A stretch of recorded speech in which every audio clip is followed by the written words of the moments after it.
আপনাকে এমন কিছু দেবে যেটা আগের এপ্রিল মাসে আপনি হারিয়েছেন। কিছু পদক্ষেপ থেকে বাঁচতে হবে, থাকলে সেখানে আপনাকে বুঝে চলতে হবে বলছে। কিন্তু সব থেকে বেশি পরিবর্তন কিন্তু এই মে মাসে মিথুন রাশির জন্য দেখব। সেই যন্ত্রণা থেকে আপনি অনেক কিছুতে রিলিজ পাবেন। মিথুন রাশির মানুষদেরকে এমন কিছু প্রতিকার এবং টোটকাও দেব যেটা আপনাকে ধাপে ধাপে উন্নতির পথে নিয়ে যাবে।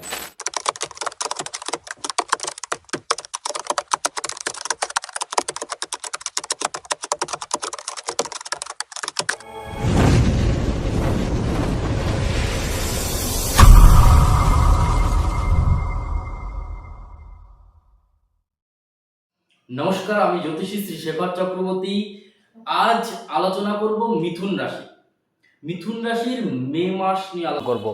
এই মে মাসে আপনার রাশি মিথুন আপনাকে কি কি দিতে চলেছে। আপনাকে এমন কিছু দেবে যেটা আগের এপ্রিল মাসে আপনি হারিয়েছেন। এমন কিছু মে মাসে আপনার রাশি মিথুন আপনাকে দেবে যেটা আপনার সাথে আবার জুড়বে জুড়বে জুড়বে। হ্যাঁ, আপনার রাশি আপনাকে এই মে মাসে এসে কোথাও ভালো কিছু সুযোগ দেবে, ভালো কর্মের সুযোগ দেবে, ভালো জায়গা তৈরি করবে। মিথুন রাশির জন্য মে মাস ভীষণ ভীষণ ফল দেবে। হ্যাঁ, কিছু পদক্ষেপ থেকে বাঁচতে হবে। একই পরিবারে থাকলে সেখানে অনেক কিছু মেনে চলতে হবে। একই কর্মের জায়গায় একসাথে বন্ধু বন্ধু থাকলে সেখানে আপনাকে বুঝে চলতে হবে। আপনার কিছু সাবধানতা এই মে মাসে বলছে। কিন্তু সব থেকে বেশি পরিবর্তন কিন্তু এই মে মাসে মিথুন রাশির জন্য দেখব। এপ্রিল মাসটা আপনাকে কোথাও যন্ত্রণা স্বরূপ তৈরি করেছিল। সেই যন্ত্রণা থেকে আপনি অনেক কিছুতে রিলিজ পাবেন। এই জন্য বলবো ভিডিওটা একটু লাস্ট পর্যন্ত দেখুন। ভিডিও লাস্ট পর্যন্ত দেখলে আপনার রাশির মানুষ, মিথুন রাশির মানুষদেরকে এমন কিছু প্রতিকার এবং টোটকাও দেব যেটা আপনাকে ধাপে ধাপে উন্নতির পথে নিয়ে যাবে। এবার আলোচনা করব মিথুন রাশির স্বাস্থ্য নিয়ে। মে মাসে আপনার স্বাস্থ্য কেমন থাকবে। এই সময় আপনার জন্য কিন্তু কিছু বিষয় খেয়াল রাখতে হবে। যদি কোনো গোপন কোনো রোগ হয়, একটুখানি ডক্টরের পরামর্শ নিতে হবে এই সময়। মিথুন রাশির জন্য কিন্তু বিশেষ পরামর্শের কথা বলছি। এবং এই সময় হাঁটুর সমস্যা থাকবে। এই সময় কিন্তু বাইকের অ্যাক্সিডেন্টের যোগ দেখতে পাচ্ছি।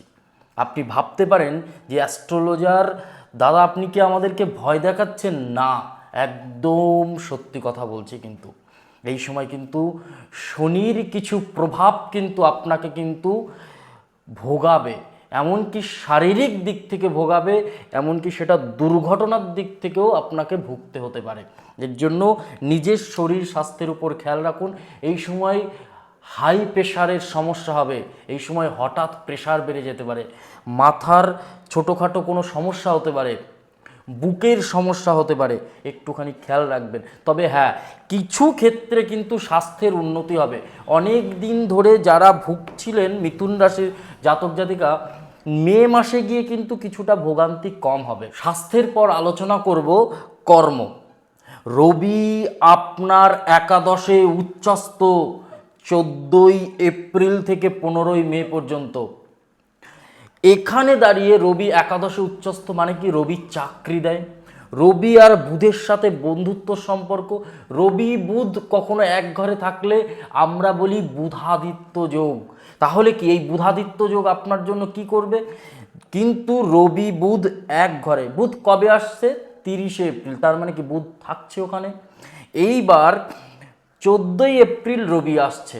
রবি বুধ এক ঘরে, বুধাদিত্য যোগ যখন শুরু হবে, আপনার জন্য নতুন নতুন প্রযুক্তি, নতুন নতুন ডিসিশন, নতুন নতুন বিজনেস, নতুন নতুন আইডিয়া, নতুন নতুন দোকান খুলতে পারবেন, নতুন করে জীবনে দাঁড়াতে পারবেন, নতুন করে বিজনেসের কথা ভাবুন। আপনার জীবনে এই সময় আপনাকে নতুন পথ দেখাবে দেখাবে দেখাবে। 100 নয় 200% গ্যারান্টি। মিথুন রাশির মালিক বুধ। হ্যাঁ, বুধ মঙ্গলের ঘরে, আপনি বলতে পারেন 11ই মে মঙ্গল বুধ বুধাদিত্য যোগ। আপনাকে অতিরিক্ত বুঝে বুদ্ধি করে বিজনেস করতে হবে, ইনভেস্টমেন্ট হিসাব করে। আপনাকে ইনভেস্টমেন্ট হিসাব করে, তবে হ্যাঁ গোল্ডের উপরে ইনভেস্টমেন্ট করুন। বিজনেসের ক্ষেত্রে সাথে সাথে যারা চাকরিতে আছে, যারা আলাদা করে কোনো চাকরি করছে, যেমন বেসরকারি কোম্পানিতে, তাদের জন্য কিন্তু খুবই ভালো হবে। প্রমোশন হবে হবে হবে। মিথুন রাশির যদি জাতক জাতিকা হন, আপনাকে কেউ ঠেকা রাখতে পারবে না কিন্তু এই সময়, বিশেষ করে 14ই এপ্রিল থেকে 15ই মে পর্যন্ত পদের উন্নতি হবে। আপনি যে পদে আছেন সেখান থেকে উচ্চ পদে যেতে পারবেন এবং কর্মক্ষেত্রে আপনার প্রশংসাও বাড়বে। আর যারা ডেলি কাজ করছেন, যারা ডেলি এভরিডে ইনকাম করেন, সেই ধরনের মানুষদের জন্য বলবো 1 2 3 4 5 6 7 সপ্তমপতি বৃহস্পতি, কারণ আমরা ডেলি ইনকাম সপ্তম ঘর থেকেও দেখি। সপ্তমপতি বৃহস্পতি কিন্তু আপনার রাশির ঘরেই বসে আছে। সেখানে দাঁড়িয়ে কি হচ্ছে, এখানে আনবেন, নেবেন, খাবেন আর ফুরিয়ে যাবে। বৃহস্পতি দরিদ্র ব্রাহ্মণের মতো ফল দেয়। হ্যাঁ, দরিদ্র ব্রাহ্মণ বলতে আনে, নেয়, আমরা দেখি অনেক নিয়ে আসছে কিন্তু ফুরিয়ে যায়। এর জন্য কিছু জায়গায় কিন্তু ইনকাম করে কোনো সেভিংস দেখতে পাচ্ছি না। তাহলে আপনাকে সেভিংস তৈরি করতে হবে। এর জন্য আপনার ব্যয় বেশি হয়ে যাচ্ছে, সঞ্চয়ে বাধা। এই ক্ষেত্রে আমি কিছু প্রতিকার আপনাকে দেব এবং সেই প্রতিকার যদি আপনি করতে পারেন, আপনার স্থায়িত্বকরণ হবেই এবং পয়সা আপনি রাখতে পারবেন। আর্থিক উন্নতির ক্ষেত্রে কিন্তু বিশেষ পদক্ষেপ রবি দেবে, কারণ রবির বছর, একাদশে রবি। রবি চাকরি থেকে বিশেষ উন্নতি দেবে, কর্ম থেকেও উন্নতি দেবে, প্লাস উন্নতির সাথে সাথে কিন্তু যাদের ভূমি, পুরনো জমি আছে, যারা 25 সালে বিক্রি করার চেষ্টা করছিল, তাদের কিন্তু এই মে মাসে একটা সুযোগ আসবে, কিন্তু নতুন জমি বিক্রি হওয়ার বিশেষ সুযোগ আসবে এই সময়।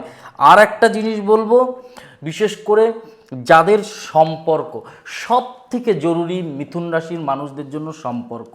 এই সময় বুধ, বৃহস্পতি আর শুক্র। বুধ 29শে মে, বৃহস্পতি তো আছেই এবং শুক্র 14ই মে। এখান থেকে, কারণ বুধ আর শুক্র এখানে একটা কম্বিনেশন আপনার রাশির মধ্যে, আপনাকে নিজেই কোথাও সন্দেহ কিন্তু মনের মধ্যে কাজ করবে। কোথাও মনে হবে যে হ্যাঁ, এই মানুষটা বোধহয় আমার সাথে এই ধরনের কাজ করছে। হ্যালুসিনেশন, নিজের থেকে ভাবতে হবে যে এই কথাটা মানে আমাকে বলছে, মানে একটা অদৃশ্য ভাবনা যাকে বলা হয়, বুঝতে পারছেন? একটা অদৃশ্য ভাবনা আপনার মধ্যে মনে হবে যে এই ব্যক্তি বোধহয় আমার বিপরীতে এই কাজটা করছে, কোথাও অন্য জায়গায় সম্পর্ক করছে, বাট আদেও না। আপনাকে এই সময় সম্পর্কগত জায়গা থেকে কিছু ডিস্টার্ব দিচ্ছে, তবে মে মাসের পর আপনাকে আস্তে আস্তে আস্তে আস্তে জুন মাসের দিকে কিন্তু সম্পর্কের উন্নতি হবে। মে মাসের লাস্ট দিক থেকে সম্পর্ক, মানুষটা কিন্তু আপনাকে কিন্তু কোথাও গুরুত্ব দেবে, এবং শুধু গুরুত্ব নয়, আপনাকে কিন্তু এই মে মাসে কোথাও যে মানুষটা ব্লক করে দিয়েছিল, এই মানুষটাই কিন্তু আপনাকে আবার ফোন করবে, ব্লক খুলবে, কথা বলবে। এবং তার সাথে সাথে মে মাসে আরও কিছু কিছু ঘটনা সম্পর্ক হবে যেগুলো দাম্পত্য জীবনে, স্ত্রী চলে গেছিল কিন্তু আপনাকে কিন্তু এবার আবার সুযোগ দেবে। সেই সুযোগ বুঝে বুদ্ধি করে কাজে লাগাবেন, সেই সুযোগ বুঝে বুদ্ধি করে লাগাবেন। একাদশে রবি বুধ থাকার ফলে খুবই ভালো। 11ই মে মঙ্গল আসছে, ওখানে কিছু সমস্যা তৈরি করছে, কিছু গুরুচণ্ডাল দোষ তৈরি করবে। মঙ্গল অ্যাগ্রেসিভ, রাগ জেদ বাড়াবে। হ্যাঁ, কিন্তু কুলভাবে কিন্তু আপনাকে ভাবনা চিন্তা করে এগোতে হবে। এই ছিল মিথুন রাশির জন্য এই মে মাসের রাশিফল। আর যে টোটকাটা বলবো বলেছিলাম, সেই টোটকা এবার বলি। বৃহস্পতি, কারণ বৃহস্পতি কর্মক্ষেত্রে সাফল্য, বৈবাহিক সুখ, ইচ্ছাশক্তি আর উন্নতির স্থায়িত্বকরণ, উন্নতিটাকে ধরে রাখে। 1 মিটার হলুদ কাপড় কিনবেন, 1 মিটার হলুদ কাপড় কিনবেন, কিনে সেই হলুদ কাপড়ের মধ্যে কিছুটা চাল দেবেন, আতপ চাউল। আতপ চাল দিয়ে একটুখানি একটা ছোট্ট পুটুলি মতো করে এক কোনায় পুটুলি করবেন, কাপড়ের এক কোনায়, এবং ওই জিনিসটাকে নিয়ে একটু গঙ্গা জল ছিটা দিয়ে কোনো একটা নারায়ণ মন্দির অথবা শিব মন্দির যদি ওখানে গিয়ে কোনো একটা কোণায় রেখে আসতে পারেন, আপনার সাথে কিন্তু খুব ভালো হবে। অথবা নিজের বাড়ির মন্দিরের কোথাও ভালো করে পেঁচিয়ে ওই কাপড়টাকে সুন্দর করে এক জায়গায় দলা করে সুন্দর করে গুছিয়ে একটু হলুদ সুতো দিয়ে বেঁধে আপনার বাড়ির সিংহাসনের পেছনে বা মন্দিরের একটা সাইডে কোণায় রেখে দেবেন। আপনার মে মাস খুব ভালো হবে এবং বিভিন্ন বিষয় কিন্তু আপনার জন্য ভালো হবে এবং সম্পর্কেরও উন্নতি হবে। ভিডিওটা লাস্ট পর্যন্ত দেখার জন্য ধন্যবাদ। আমাদের চ্যানেলটাকে খেয়াল রাখুন। অ্যাস্ট্রো উইথ শেখরে এবার থেকে প্রতিনিয়ত সব রকম ভিডিও বা রাশিফল আসতে চলেছে এবং আসবে। সবাই ভালো থাকুন, সুস্থ থাকুন। নমস্কার। জয় মা কালী, জয় বাবা।